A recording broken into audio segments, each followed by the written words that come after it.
Hello বন্ধুরা, কেমন আছো তোমরা সবাই? খুব সুন্দর ছিল এখানে প্রবেশপথটা।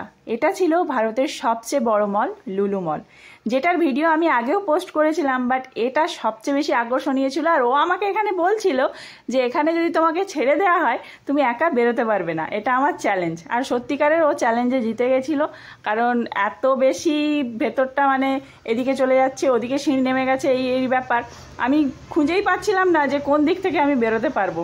চলো তাড়াতাড়ি করে যাওয়া যাক। এই দেখো এখানে ছিল প্রবেশপথ। ঢোকার সময় তো ঢুকে গিয়েছিলাম, ভেতরে ঢুকে গিয়ে পুরোপুরি গোলক ধাঁধা।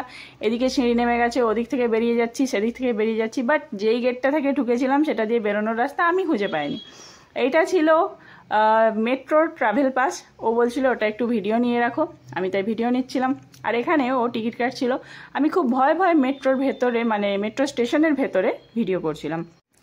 কারণ একটাই, আমি যখন ব্যাঙ্গালোরে গিয়েছিলাম তখন একজন বলেছিল মেট্রো স্টেশনের ভেতরে ভিডিও করা অ্যালাউ নয় বলে আমাকে ভিডিও ডিলিট করিয়েছিল। তো সেই জন্য ভাবছিলাম এখানে করা যাবে কিনা। আর ওই দিকটায় যেতে বারণ করেছিল। আর জানো তো, যেদিকে যেতে বারণ করে সেদিকে যেতে ইচ্ছা হয়, কী আছে ওদিকে যেতে দিচ্ছে না কেন।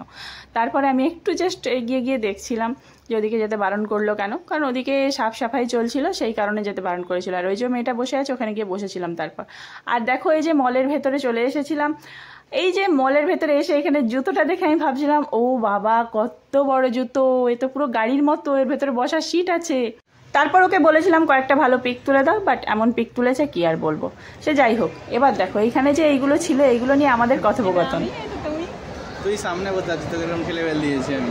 যা আর এটা হাঁ করে বলতে তুই এগুলো সব।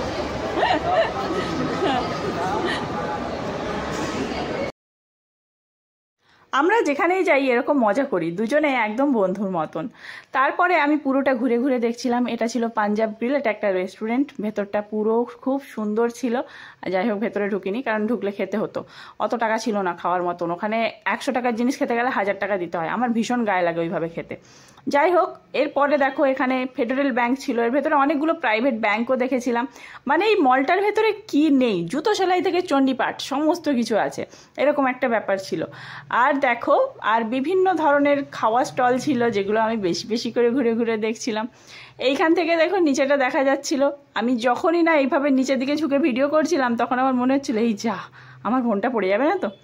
তারপর দেখো এই যে একটা দেখলে এখান থেকে নিচে দেখা যাচ্ছে, আবার কিছুটা গিয়ে দেখবো, এরকম একটা ব্যাপার আছে। তো এই কারণেই আমি রাস্তা খুঁজে পাচ্ছিলাম না কোনখান থেকে বেরোবো। এখানে একটা গান চলছিল, যে কারণে আমাদের যে কথোপকথন সেটা অফ করে দিতে হয়েছে। এই দেখো এই যে এইগুলো বিক্রি হচ্ছে না, ওই একটা একটা ওইরকম ক্লিপ, ওগুলো এক একটা 200 টাকা 400 টাকা করে দাম। কি ছিল লাগানো আমি জানি না। যাই হোক, এখানেও দেখো এই যে সেই জুতো ছিল। আর জুতোগুলো আমি যখন ঘুরে ঘুরে দেখছিলাম ওকে বলছিলাম যে একটা চলো তোমাকে একটা জুতো কিনে দেবো, এই সাদা জুতোগুলো কিনে দেবো বলেছিলাম। দেন ও বললো এই জুতোগুলো কিনতে গেলে তোমাকে বিক্রি করে দিতে হবে। আমি বলি কেন গো?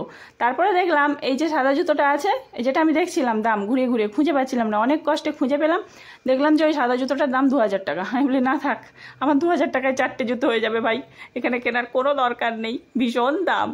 যাই হোক চলো ঘুরে ঘুরে তারপরে দেখলাম এই যে আমাকে একটু দেখছিলাম। আমার ভুঁড়িটা কমে গেছে ঠিকই, কিন্তু মাথার চুল উঠে গেছে। ব্যায়াম করছিলাম তাই জন্য শরীরটা একটু ঠিক আছে।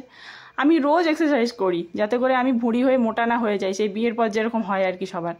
চুলটা একটু উঠে গেছে, আমি যাই হোক ট্রিটমেন্ট করে ঠিক করার চেষ্টা করব, বাড়ি যাই তারপরে। আর অনেক দিন চুল কাটাও হয়নি, হেয়ার কাটিং করলে অনেক সময় চুল ওঠা আমার কমে যায়। এইখানে ছিল স্পোর্টস ও ব্র্যান্ডের কিছু জামা কাপড় ছেলেদের, মানে গেঞ্জি ট্রাউজার এরকম ছিল। আমি বললাম এগুলো যারা স্পোর্টস মানে খেলাধুলা করবে তাদের জন্য শুধু। ও বললো না, স্পোর্টস ওটা ব্র্যান্ডের নাম, ওটা শুধু খেলাধুলা করার জন্য পরবে এরকম কিছু ব্যাপার নয়। সানগ্লাসগুলো দেখছিলাম, এক একটা সানগ্লাসের 8000 থেকে 16000 টাকা 20000 টাকা পর্যন্ত দাম ছিল। আমি পরে পরে ছবি তুলে নিয়েছিলাম। এত দামি সানগ্লাস কেনার দরকার নেই, আমার একটা ভালো ফোন হয়ে যাবে না, তাতে করে আমি ভালো ভালো ছবি তুলতে পারবো। 2 টাকার সানগ্লাস পরেও 4 টাকার ছবি তোলা যাবে। যাই হোক, তারপরে আমরা ঘুরতে ঘুরতে চলে এসেছিলাম। আরও অনেক কিছু এখানে খাওয়া দাওয়া করেছিলাম, আরও অনেক ক্লিপ আছে, সেগুলো তো আমি আগেও পোস্ট করেছি, পরে ভিডিওতে আবার পোস্ট করব। তো চলো টাটা। তোমরা কারা কারা কোথায় কোথায় ঘুরছো অবশ্যই কমেন্ট করে জানাবে।